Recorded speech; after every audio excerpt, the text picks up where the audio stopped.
In the last 2 weeks or so, we've seen, we've seen firsthand what conflict is about and what India did in that conflict. We couldn't get a better panel than this to talk about it, because the two big things militarily that stood out were A, the BrahMos missile, B, the air defense of India, where India completely dominated Pakistan on the air defense and then the skies. That was a lot to do with drones and Indian tech, and we couldn't get a better panel than this. So let me first start with you, Dr. Mishra.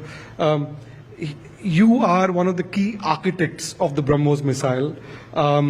You were telling us just before we came in about the genesis of the BrahMos, because the BrahMos is a Mark III missile. That's the missile that was used to destroy the Pakistani runways and so on, and it really is of technology of a different kind. So if you can tell us a little bit, start with a little bit of history lesson. How did India come to produce BrahMos the way it did? The origin story of it, sir.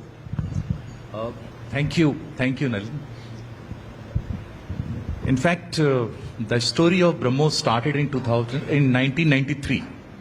1993, when Dr. Kalam and his team, they were visiting Moscow, and they were shown a supersonic combustion engine, which was half completed, and his Russian counterpart told that due to the lack of funds and dissolution of Soviet Union, we couldn't pursue our research. And Dr. Kalam, being Dr. Kalam, he started thinking how to make use of this. And he returned back. Fortunately, we had integrated guided missile program under Dr. Kalam going on in DRDO Hyderabad. And several technologies for subsystems of missiles were developed. So he thought, why not we integrate some of the technologies of IGMPP with this engine and come out with a completely new kind of missile. And that's how the BrahMos was born. And it was the idea in '93 which got legalized in 1998 when an intergovernment agreement was signed. In these 5 years, we have developed the systems which were required for the missile. Russians also developed the system which was required for this. And I would like to tell you that all the technologies for BrahMos is developed by DRDO. And the BrahMos was a SPV, the first FDI which was in the defense. And we started with $250 million US. And in the proportion of 50.5 being held by India and 49.5 by Russians. And the company was registered in Delhi. And we started the work. And we had a first flight of the missile. You were the second MD and CEO of that company, I think. Yes. The first flight test we had in 2001. The founder CEO, Dr. Sirthanu Pillai, he played a major role, key role in ensuring that the missile system, subsystems, they are in place. And being a founder, you have the challenges, various challenges, financial challenges and rules, regulatory challenges. He has overcome all that. And it was the first ship-to-ship. Later on, when I joined in 2013, I developed this ship-to-ship to variety of versions, land-based, ship-based, and again air-based. So the most challenging was integrating with Sukhoi 30 MKI. That's what was used in this conflict, the Sukhoi-fired missiles. Yes, it is reported that it is being used in the recent Operation Sindoor. And that took almost 6-7 years. It was not only the redesign of the missile, it was redesign of the Sukhoi 30 aircraft, which was successfully undertaken by HAL. The original cost projected by Russians was close to 1,300 crore. And we did the same work in about 88 crore. And the HAL, we really sincerely thank them. They have done fantastic work. And we created the world's largest launcher in-house in DRDO. And the missile was also redesigned, the software was rewritten, and we conducted the flight test against ship, against land target. The first missile, bullseye. The second missile, bullseye on the land. So this was the credibility of the missile. And Air Force was very happy. And they have, in fact, it is reported also in the newspaper, they have set up a squadron near Trichy. And this squadron is ensuring the safety, security in the Bay of Bengal, Arabian Sea and Indian Ocean. So if I may add to see, the one thing that Dr. Mishra has not mentioned in this amazing story of the BrahMos is, which he is the progenitor of, he also created the export program for the BrahMos. So the BrahMos was bought by the Philippines, and Dr. Mishra just told us about, outside we were talking about how during COVID, he traveled constantly to ensure that this machine, that this missile, which was not tested globally at that time, became India's first missile defense export, which is then bought by the Philippines. And I think now that it's been battle tested and seen the way it is and performed the way it is, I think that a lot of import orders will now start falling in. Yes, sir. Actually, it was my dream. Everyone, we make our own professional goals. So I made a dream that before I retire, I would like to conclude the first weapon export for India. And that I could really largely reach to. I retired in November. The contract was signed in December. And I'm the happiest person that we could sell it to Philippines, because the reason is when you, try to sell the weapons in the export market, then the buyer, he compares the system with the contemporary available missile systems. And then only they, price is a secondary thing. It's important, but it's a secondary thing. And that's how the buyer concludes. And we have come at number 1 when they compared our system to the rest of the systems in the world. And please understand, Philippines had access to the Western systems also, because they, in the international dynamics, they are using the Western systems. And compared to that, they have inducted our system. It means we are really the best. So, for context, and the reason I'm talking so much about, asking Dr. Mishra so much about the BrahMos is because it's a story that, it's an Indian story that must be told. And it's also a story that informs what's going to happen now with the drones and everything else. And we'll come to that in a second. But for context, the Americans had the Tomahawks, which are subsonic missiles. Whereas the BrahMos is Mark III. And now there is a conversation happening about building a Mark V missile, if I'm not wrong, sir. Yes, sir. DRDO has conducted a test for hypersonic engine recently, about 2-3 weeks back. And subsequent test also would be done, and then we would come out soon with hypersonic missile, which will have the speed of more than 5 Mach. And once the engine is ready, rest of the things are much easier to design and develop. So this engine would be available, should be in about 1.5-2 years. Then we can go ahead. I think we can give Dr. Mishra a big hand. I mean, he's a true Indian hero for having built Thank you. Also, Dr. Mishra, you were also one of Dr. Kalam's boys, right? He picked you up straight out of college for DRDO. You studied in IT Madras, but also at the Regional Engineering College, also at NIT. But what I wanted to sort of draw from that experience, and when we brought in this conversation, is that it took so long from 1993 for another 2 decades to build that technology in the way that it did, and we're seeing the results now. We are also seeing very fast changes in technology at the moment with drones. Let me bring in General Singh on this question, sir, because the one thing that was a big differentiator, the second thing that was the big differentiator with Pakistan in the conflict was the control of the air defense and the skies, as opposed to the Pakistanis losing that control. A lot of it was to do with indigenous defense systems, indigenous tech, the command and control system, and also with the drones. Your company, sir, you are affiliated with India Forge, which is the largest drone maker in India, the largest listed drone making company, also supplies the largest number of drones to the Indian Army.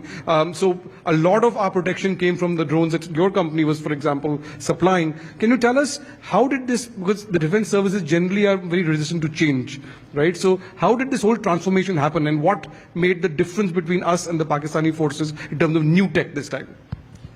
Yeah, thank you, Nalan. Actually, we've all seen, we've been glued to TVs in the week before last, and whatever little information comes in, but a lot of background work has gone into this.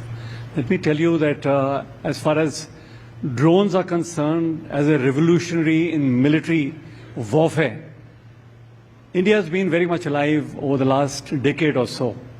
In fact, we have gone in a very concerted way to look at both UCAVs, which are unmanned combat aerial vehicles, and UAVs, which are largely for ISR. Now, the technologies have been developing over the last couple of years. As far as my company is concerned, we are probably the biggest company today in ISR technologies. As far as the UCAVs are concerned, generally, much of that we have been depending on collaboration with Israel. You heard of the name of Searcher, Herons, Herops, and you heard a large number of loitering munitions. Well, we are getting there, and I tell you, the Government of India, and especially the Ministry of Defence now, is upping the ante to get into more and more technology. But having said that, and I think this is a question which Nalin, you would like to ask, is where do we need to go from here? I can tell you one thing. In this particular mini operation, as far as our company is concerned, we have done extremely well. And we have drones which are, now we can call it battle tested. And we can say with a lot of pride that the companies who are working like IdeaForge, New Space and others, we have another, very senior officer here, executive from IG Drones. And all of that, I mean, we work very closely together to support the Army, the Indian Armed Forces. So, as far as capability is concerned, let me assure the audience that today, India has the capability, and we are amongst the best in the world, and it is proven today in the little skirmish which has taken place. So, General Singh, and I'll come to you, General Pandey, in a second, but I think you raised a very important point, sir, which is about we have shown the capability, and a lot of it was indigenous, or some in partnership, but the adversary can also catch up soon, right? So the two questions. What does it take to maintain the edge with the tech that is changing so fast? What does it take to change the regulatory system? How different is it from other procurement systems and so on? How different should it be? That's a question I wanted to ask, and I'll come to you, General Pandey, in a second, sir. But I wanted to ask both you and Smith. Smith is the president of the Drones Federation of India. And Smith, you've driven a lot of the pioneering work in terms of the policy side, worked closely with the government, with the Prime Minister, with various policy makers on creating this enabling environment for the drone ecosystem in this country. And we're seeing the results of some of that now. So what worked for us and what needs to change so we can scale up? And if I can come to you first, then General Singh, General Pandey, and then I'll open it up to you, sir, about your drones as well. Thank you, Dr. Nalin. I think one thing that we need to appreciate is that when this conflict was ongoing, we didn't really have to send planes to some other countries and get stuff from there. And that was because there is a well-established plan and a thought process. And I use the word thought process because in 2021, when there were global conflicts as well as a lot of other events that were coming together, India as a nation very well understood the importance, both the strategic as well as the economic importance of this technology, and started laying out a red carpet for drone companies in India. And this happened because of 3-4 different things in terms of the policy and creation of an environment. And why I use the word environment, you'll know when I talk about the 4 things. First of all, there was a policy that was completely opened up. So we had drone rules 2021, although it's for the civilian space, but that is the primary. That was 2021 before the big drones summit that was held in Delhi. Exactly. So 2021, the policy opened up. Opening up of the policy motivates a lot of companies to start thinking about the sector, start building drones, even though the policy is for the civilian space, but the moment the civilian space is very well opened up and is popularized, it invites more and more people to start drone companies and who then eventually transition to the defense side as well. Once you have an easy policy, the second thing that you would require to push, of course, in India is money. So government came in and said, okay, let's bring in a PLI scheme and bring financial incentives. If you do 100 rupees of sales and 40 rupees is your purchase cost, 100 minus 40, very simple mathematics gives you 60 rupees. Government came in and gave 20% incentive on this. So it is direct money in the hands of the entrepreneur who is doing sales. And when you have good policy and financial incentive, it becomes a very open ground for many companies, including foreign companies. But your government wanted to bring in disproportionate support for Indian companies. That's when the third intervention came in, which is the import ban on completely built unit and semi-knockdown kit and completely knockdown kit. It essentially means that you can't really have a manufacturer building technology there, sending the drone as a whole or in parts without having a proper manufacturing base in the country. So you have this trio of the environment which gives a very disproportionate recognition and support for Indian players. And all of this was thought from a perspective of building intellectual property in India and manufacturing capability both, not just IP. And that's something that, because policymakers generally are reluctant about changing things, but in this case, as I understand it, Prime Minister Modi understood this and Prime Minister Modi pushed this personally. Yeah, personally, I mean, it is the Honorable Prime Minister Shri Narendra Modi who should be the only person who should take the primary credit for an intervention like this. And of course, it was industry, academia and all government coming together under this central vision, not the vision about policy change, but about the entire vision of India becoming a global drone hub with a specific focus on creating intellectual property. What happens is in a lot of other ecosystems, we try to focus on manufacturing, and manufacturing can only take you to building production quality, but technology enhancement and cutting edge in tech only happens when you focus on IP. So that's the niche that came in. That is what worked for us. That is the power that sort of manifested itself in the skies in the conflict. The question now is that what next and what needs to become better, because, and this is a question for the whole panel, sir, because there are two generals here who've served in the army, who've dealt with procurement, who've dealt with other weapon systems. We have a scientist on the panel who's built perhaps India's most potent weapon. You've been involved in policy, you dealt with a lot of new tech. In terms of, explain to us, why does the current system still need a lot more reform, and what are those reforms that are needed to maintain India's tech edge or defense edge on tech? Thank you so much. I really wanted this question to come up. So I am a Gujarati from Bombay, never satisfied with what is already there. So I want to bring in a flavor of what are the three things that we can do. And I think as of now, procurements are slightly slower. And procurements, the nature of the process demands for more than one company to participate, which is why sometimes we see dilution of specs and tech capabilities. The specific thing that needs to be done is that the user and the industry needs to sit together and prepare a roadmap of what is required. And this roadmap has to be such that when a company achieves a threshold, that is the equipment that you need to procure. At that time, we can't really say where are the three bidders going to come from and how do we make sure that, if I have a spec that is defined, let's say, I'm going to give an example. I want a UAV that is having the capability of going 100 kilometers and doing surveillance and having jamming proof and GPS proof kind of specifications.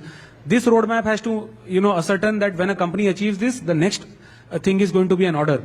So that's how companies will be motivated to build tech and break technology benchmarks. That's the first thing that needs to happen. The second thing that needs to happen is, irrespective of what platform you are building, when we talk about conflicts, there is a requirement of, building any type of platform from the smallest one to the largest one, which is electronic warfare hardened. So there are many ancillary technology areas that need to be built in, where government needs to start giving in research.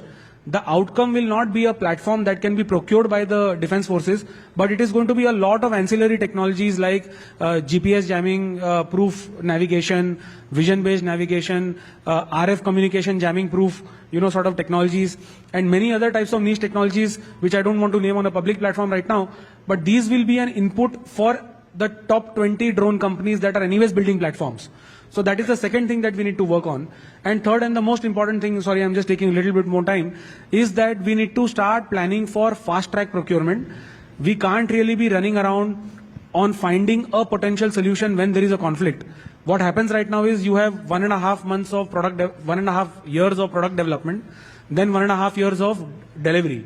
In this 1.5 years of delivery, the people who did not got the order are all at zero. So what we need to do is we need to have multi-year long-term contracts so that you have capacity every year. So, General Singh, I'm assuming that now, after the conflict, you are already India's biggest supplier of military drones. You will up to your production? The problem is not upping production. And orders will come in more? Yeah. The issue is that no company can sustain itself unless there is a regular flow of orders. This is something which Smith just brought out. We have to change our procurement procedures. The lessons of the recent conflict are very, very clear. The first lesson, let me reiterate, is that use of drones is a cheap, low-cost option with getting results much out of proportion. Number two, we need to be prepared for counter UAS technologies. We have to defend ourselves against enemy drones. Now, in both these cases, we have a huge amount of work to do. Now, having said that, when you talk about technology, we can look at the various technology pillars, whether it's resilience, whether it is, swarming, whether it is going on to, stealth technology, whether it's going on to communications through, multi-channel, multimodal, or SATCAM hacking. We have to be there. Let me share with you that we have a little way to go. It's not that we're already there. If you talk about future technologies, we have to create that capability today.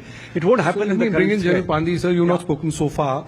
Two questions for you, sir. We're talking about regulation. We're talking about a lot more armament. We're talking about the cutting edge of technology. Firstly, also there's a question of cost. And you were mentioning to us outside, sir, because your company also supplies drones to the army. They were used in this conflict. Is not actually in India used drones in the Kargil war too, on a much smaller level. So how fast is the pace of change? What are the kind of drones that are currently being used, to the extent that you can talk to us about it? And can you give us an idea of the cost of this equipment so that people get a perspective on what we're talking about? Thank you, and Jai Hind. Firstly, you must be aware that Government of India has identified the contribution in the recent Op Sindoor for drone companies, and IG Drone is one of them. And I think the audience will appreciate that, the effort of the company. Secondly, what you said, in fact, when the conflict started on 7th night, 4 of my boys were trapped in Poonch sector. They were delivering drones. And I was a little worried about their safety. Then I rang up my people, and somehow I could bring them back from there, from that conflict zone. And I told them that you guys are very lucky. You could be part of that particular conflict, the sounds and everything, Coming back to the cost, we have got a very small drone called FPV Kamakaji. FPV means first person view. And we have got a goggle, you can see your targets, and the speed goes up to 140 kilometer. We have got 7-inch size, 10-inch size, and then it goes and directly hit the target. And the cost, you said cost, it costs only 1 lakh rupees. So cheap. We have got a large This is the number kind of drone that was used on the Lahore airport, AED battery, which Yes, yes. was used with loitering ammunition. We have got other drones also. We have got surveillance drones, we have got mapping drones, and everything is made by us only. Now, it is very interesting to know the journey of this company. Only 5 students from one of the engineering colleges in Odisha, they dreamt of something, and they made something for the space industry, which was appreciated by Prime Minister Modi in his Mann Ki Baat. And because the same technology is also used for drone manufacturing, subsequently they found that probably commercially drone manufacturing will be good, so they started that. And 2015 I super-innovated, and my journey also, I will also narrate a little bit. So they came to me, so I call them Pancha Pandavas. And you had retired as the ADG in military operations. Yes, so you yes, knew I was the use case, and they were the young kids who had the tech. So many people think that it is the Azerbaijan and Armenia, that is the starting point of drones. No. We used drones during Kargil war. Not many people know about that. The Israelis, they gave us the Heron and Searchers. But the problem at that point of time was there was no digital maps. And it was my responsibility at that point of time as a colonel to provide the digital maps. So we had to overnight digitize all the maps, the paper maps. You all know the topographical maps. Because why digital maps? Because the satellite imageries were only 2 dimensions. The paper maps were also 2 dimensions. So those contours we digitized. So we created a 2.5 dimension digital maps. Otherwise, how do you not do the surveillance and reconnaissance and find out the targets? Subsequently, I worked the DRDO also when I was a brigadier with ADE Bangalore, and Dr. Jharna Majumdar. She met me and she said we should work together, and we did many things. And I was also there in the army headquarters for a long time. So at that time the policy was also not very favorable. So that is how the journey started. Now you see we have got a large number of drones. We have got, initially we started as a surveillance. Now we have got the kamikaze combat drones. Pandey, if I can interrupt you there for a second, hold that thought, sir. I'll come back to you on this point. But I wanted to bring in Dr. Mishra again into this conversation. Dr. Mishra, it's clear where India is at the moment. Now the question is where we'll go next. Yeah. What lessons can we draw from the experience of the BrahMos to inform where we need to go? Because you work with tech, you worked with very difficult technology, you worked with sanction regimes, you've built tech indigenously entirely despite the sanctions, and really the top class tech in the world in this domain. What lessons should we take from the BrahMos experience to inform our next steps on the defense tech? Yeah. Thank you. The lesson from BrahMos, there are many. The first thing is, BrahMos is it's a very potent universal weapon, and the difference between UAV and the BrahMos is UAV will also work, but the BrahMos, it goes with brute force. Impossible for anybody to stop it. But at the same time, the cost is more. Missiles cost more. UAV costs much cheaper. In BrahMos, we have spent. You see, what happens, you cannot quantify it in the number of years or number of people or number of technology. It's very difficult. Thousands of people have contributed in the success of BrahMos in various times. When we came up with the first version, then we came up with the second version. Second version means, again, we have upgraded the range, capability, performance, accuracy. So, and we conducted more than 130 tests. So in every test, some or other parameter was improved. Now, the learning lesson was, we always believed that, if you go to the L1, lowest price, then you will not get the best. You should always go to the T1, the technology, the best technology. This is number one. Another lesson which we learnt in the Operation Sindoor is, sorry, I'm deviating from the main topic. It's a very important point you're making. Don't necessarily go for the L1, go for the T1, go for the absolute best quality. We have to be T1. In fact, there are many people, they say, but there is always a confusion that how to factor in the price. You see, as we progress, the mathematics will certainly come for the help. And we would be able to come up with some equation which will tell that this is the best one.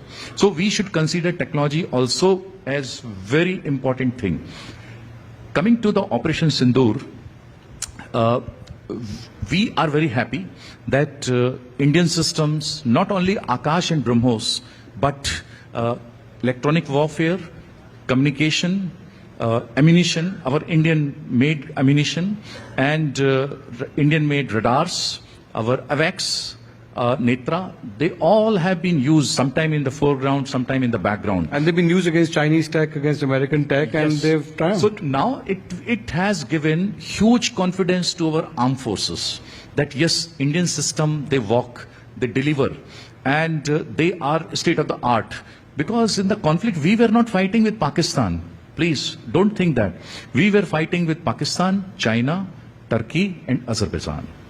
And, of course, the Western supplied equipment. So, fighting against these sophisticated equipments, our indigenous systems have proved their mettle.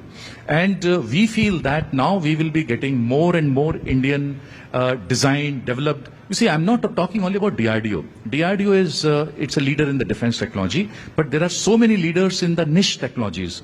They would come and they would offer their system and they would be considered positively by our users, Indian armed forces. And another thing which I want to tell is, you see, the companies, the defense companies, they have only one user, only one buyer. And the shelf life of these companies is 6 months to 1 year, 1.5 year, 2 year. Beyond that, it's very difficult for an individual or a group of people to fund it infinitely. So, and if they don't get order, in one and a half year, they think of closing down.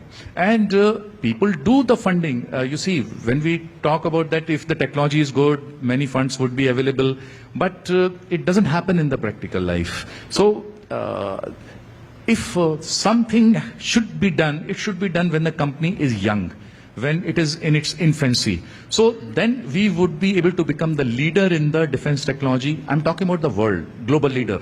Otherwise, we would be, catching It's a up very always. important point you're making, because the Prime Minister in the Adapuram base made the same point, that India fundamentally triumphed or did better than Pakistan and won this war or won Operation Sindoor fundamentally because of modern technology. Yes. I'll come to you. Just General Pandit, you want to add something? I just want to tell one more very important point. We have got this unmanned ecosystem, which is, we have got the government, PSUs, big private companies and small companies, startups. Now, this is the time we need to integrate them, because certain critical components are not available in India. Just for like sensors, one of the very important thing, whether it is a missile or a drone, the sensors play a very key role. Otherwise, a drone is just a platform. So we need lot of varieties of sensors. So that in the ecosystem we have to strengthen that and create wherever we have got those gap analysis we have to do. What we cannot, what we are importing from outside, we should develop it here, and then only we can have a much better unmanned ecosystem in India for the future conflicts. So, ladies and gentlemen, for context, when Dr. Mishra was talking about the BrahMos, we've all seen the satellite images of the bombs going into the Noor Khan base in near Rawalpindi, or the Rahim Khan base, and all of those incisions were BrahMos, essentially, fundamentally, as we understand it. So, let me put a question to the panel, and starting with you, Smit. If you were to suggest one thing to the Prime Minister that should change in the drone, in the procurement system, so India maintains its def tech edge, what would that be? Build a roadmap for what technology is required by the armed forces, and the moment a company achieves that roadmap, just buy it. Don't wait for L1 and 3 bidders and all of that. This is the only way in which we can become technologically advanced, cutting edge, because the benchmark for what is required is met, not because someone is fielding a new thing. So that's very important, because we were talking just outside when we came in that if you saw in Operation Sindoor, Pakistan was using the Turkish drones which came in plane loads. India was not getting in plane loads of anybody; these were Indian drones. But if we were to have a conflict, say another 2 weeks' time now, and we have to increase our defense production, it won't increase in 2 weeks, right? Because General Singh, if you can explain why that's important. So let me add to what Smith said. If you look at history and look at the world around you, let's look at US. Today we look up to US for technology. If I go 60 years back, Lockheed Martin was a startup. It was the Department of Defense, US, which identified such champions and supported them. We don't have that ecosystem as of now in India. In each of the niche technologies, we need to identify champions, support them, and give them long-term contracts and expect huge amount of results from them. If they don't give results, get another champion. But I can assure you, the Indian psyche we will create and deliver if the government of India has the kind of support and confidence in us. I can tell you without any doubt. Dr. Mishra, I have a question for you on this and your comments. I know you were about to say something that, and this is something I wanted to ask you, sir, very seriously, that we've had the experience, because in the light of the suggestion being made on the panel, we've had the experience where the Americans have denied the engine to us for the LCA, and India stopped its research on the Kaveri engine, the development of the Kaveri engine, which is a problem for the LCA. It's become an issue in the India-US trade talks too. So what is your advice in terms of long-term investments for DefTech? Actually, defense technology, when you invest in it, please don't expect return in 2 years, 5 years, 10 years. There are some technologies which will give you return immediately after 2 years, 3 years. But when you are talking about the platforms, you're talking about aircraft, submarine, ships, tanks, you have to do the research and development for 10 years, 15 years, 20 years, 25 years, 30 years. And I gave one example to Dr. Mehta. I told him that if you have a son and there is a potential in him, keep investing in him. Send him for bachelor's, master's, PhD all over the world. Let him take the best education and come back. आपने कहा घर loan पे डाल के गिरवी डाल के आप फिर भी उसके ऊपर invest करो. Now what happens? I was just giving him one example that if there is an aircraft engine, hardly 2 or 3 countries in the world make even today aircraft engine. US, Russia, up to certain extent UK and China. Chinese one is Chinese one, copied from the Russian one. So if we work 20 years, 25 years and we don't deliver engine, don't worry. Keep investing. It will happen after 30 years. It may happen after 40 years. But we all have seen, we all are very wise people sitting in this hall. Why Tejas is getting delayed? Maybe because of the supply chain problem of the engine manufacturer or maybe something else. But if we had developed our own engine, at least we wouldn't have such problems. We would have resolved the supply chain and given the priority to HAL to manufacture Tejas. So this is one suggestion I want to give you. Another suggestion I want to give you is from this forum that we spoke about L1 and T1. Another thing is what happens when we partially General also touched upon it. In every vertical, if there are 3,000 companies, 4,000 companies, then it is very difficult for a single buyer to support all of them. So why not you make a group, do the grouping, and the grouping can be changed maybe every year or every 2 years. So selected companies are in a basket who are working in the drone technology, but they also are able to see the end goal. And if we allow, free running, then it will become like a Airtel marathon. Okay. You never know who has run, who has not run, who has become number 1, who has not become number 2. Today we have 3,000-4,000 drone companies in India. 3? No. 500. Okay. Let's take 400. 400 companies. How many will survive? I tell you, not more than 20, 25. 20 is a very positive number. 20 would be maximum. Maximum. 20 maximum would the survive. rest of them will die out. So why not in the beginning itself you filter them out so that you have a very selected companies working in that vertical. Another suggestion: many Indian companies, private, public sector, they manufacture a system. Now, unless the system is inducted by the Indian Armed Forces, no foreign buyer will buy it. This is a rule, standard rule. It has to be inducted into the services. So, for example, if Idea Forge has made one kind of drone, let Army, Navy, Air Force, let them buy 5 numbers. Let them buy 10 numbers. Now, this 10 numbers give huge credibility to Idea Forge or to your company. So, once they go to the export market, they will say that, yes, it has already been purchased by Indian Army, so you please buy it. So this minimum, this Pandi, if you can respond to that. This would help. Just to add 2 points. There is a self goal, in our policy. DGCA said type certification. Type certification means what?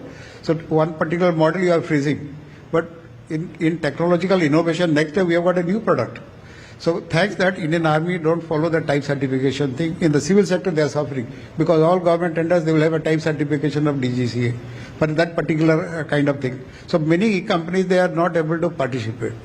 Number 2 is that we suspect, the private sector is suspected because I spent 36 years in the Indian Army, so I know the mindset what happens. So why not like in USA, you just sign a confidentiality agreement.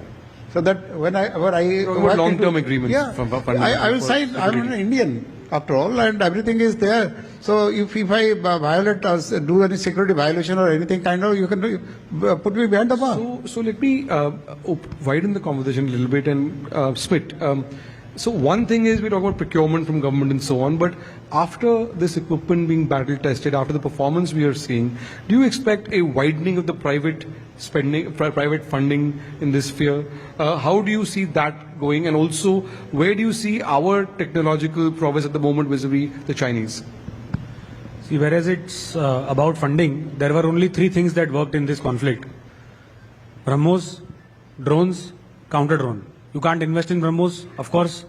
The only 2 sectors in which you can invest is drones and counter drones, and it's quite obvious that the investment from the private side is going to increase. especially because the effectiveness of the technology is very well proven. And we didn't talk about the counter drone space. I'll just briefly touch upon it. That is also another area where there is a lot of innovation that is happening. There are large companies as well as startups that are working on the domain, and that is also where private sector funding will come in. What will be interesting to see is that this conflict has taught us that there is going to be an interplay of public funding as well as private funding both coming in. Private funding will come in for the growth of the company. Public funding will come in for aspirational research and very advanced tech research. So that interplay is going to be very interesting to see of how this ecosystem evolves. And one thing that I want to mention is that there were many companies that were trying to iterate on their technology, some in 2 years of time, some in 6 months of time, some in 2 months of time.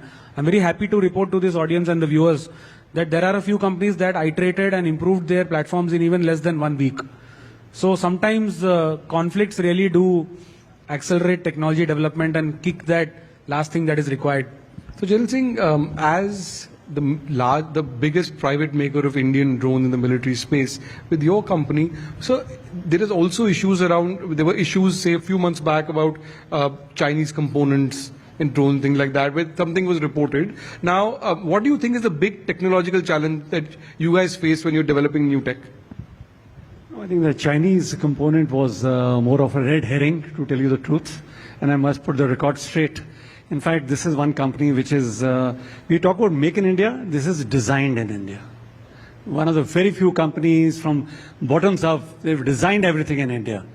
Yes, you know, there are vulnerabilities on the supply chain. We cannot go 100% indigenous today. The economies of scale just don't support it.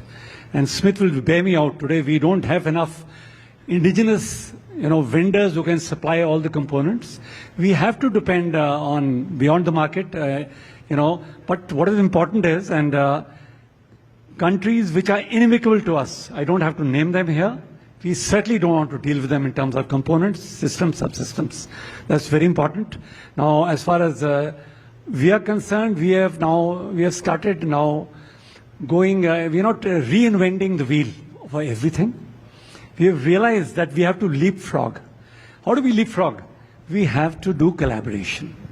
Now, the order of the day is, if you want to be a world beater, a global... You're collaborating with global players, sir? Yeah, we have to collaborate with global players. Today, in the nano drones, we have already collaborated with a wonderful company, a small startup in the US by the name of Vantage Technologies. And we are moving ahead very, very fast.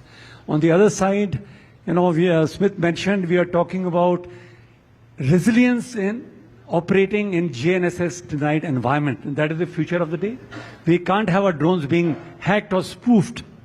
At the same time, they have to have resilience to go over long endurance and distances. Some of the technologies are homegrown. We are looking at foreign vendors who can supply technologies, but we are not doing off the shelf. We are looking at co-develop and co-manufacture here. Nilpandi, your final word on this? I'll tell you, unfortunately, the major supplier of the small components is our main adversary, China. And it's a really challenge. So what is happening is, Army has very clearly said, no Chinese components. So when we import some of the key components, critical components, so let us say we import it from the Israelis, the cost becomes 4 times. Right. And the Israelis also, they get it from the China. The source is China. So ultimately, the challenge remains the same thing. So that's it. Okay, so final word, sir. Smith, and then final word to you, Dr. Mishra. Or you want to go now? Actually, we have created a military-industrial complex. We learned from the rest of the world. So in this military-industrial complex, we created almost 200 vendors. These 200 vendors for tier 1, 2, 3. And we promoted them. You will not believe, once upon a time, around 70 to 80 engineers from our company, from BrahMos Aerospace, they were working in the factory place, in the manufacturer place. So, and we were paying the salary. We said, you don't need to pay the salary, give them a table and chair. They will work for you. And they ensured that quality and certification is done properly. This is number one. Number two, when it comes to, let me give you a specific answer to your Chinese question. The thing is, if you are an Indian manufacturer and you are forced to buy the Indian components, you can still order to China. and they will write in the Make in India. They will also write the name of your company, and they'll supply it to you.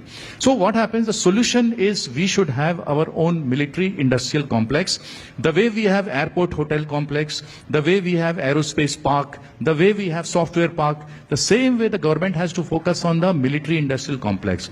The people will be. There will be, now we have already initiated. We already have a military industrial complex. Now it's about scaling corridor. it up. We have it started a defense UP corridor, and in the South India we have started a corridor. Many more corridors are required. Now corridor doesn't mean that it has to be 1,000 miles long or 500 kilometer long. It can be in a small space, but then the government has to promote them with the various incentives. Right. So this from my Final side. word to you, Smith, and then we'll wrap Let up. me just add one small niche to achieving this. We've divided the Chinese and the supply chain problem in two parts. What you buy, you need to diversify, so you don't rely only on China and only on one supplier, whether it is China or any other country. So you diversify the supply chain and you find alternate suppliers for one particular article. That is one way to do it. And second, till the time you start diversifying, the other way to look at it is you answer the problem from a cyber security lens perspective. You buy wherever you want to, but you battle test and you verify the cyber security perspective. You check whether there is malware or not, whether there is issues in that or not. And this has nothing to do with supply chain. You can keep buying from source A, but if you have good cyber security controls in place, this system will work to conflict with the other system, and the other system will gradually work slowly. So supply chain always takes a lot of time. It cannot happen in one day. Parallelly, cyber security checks can be brought in very early on, very fast, so that even if you continue to rely on certain players because there is a transition phase, cyber security will ensure that some malware or some important thing is not put in by our adversary by design. So that's how you divide the problem into two parts, and you still achieve it in a faster sort of turnaround. Right. General Singh, final word, and we're really out of time, so we have to wrap up now. But do you think at the moment Indian dev tech is ahead of Chinese dev tech, at least in this sphere of drones and so on? And AD? I don't. Do we have a lot to, or do we have to catch No, up? we have to work it out. We have to work out. Let me not give you a categorical answer, because we rely on incomplete information as far as the adversary is concerned.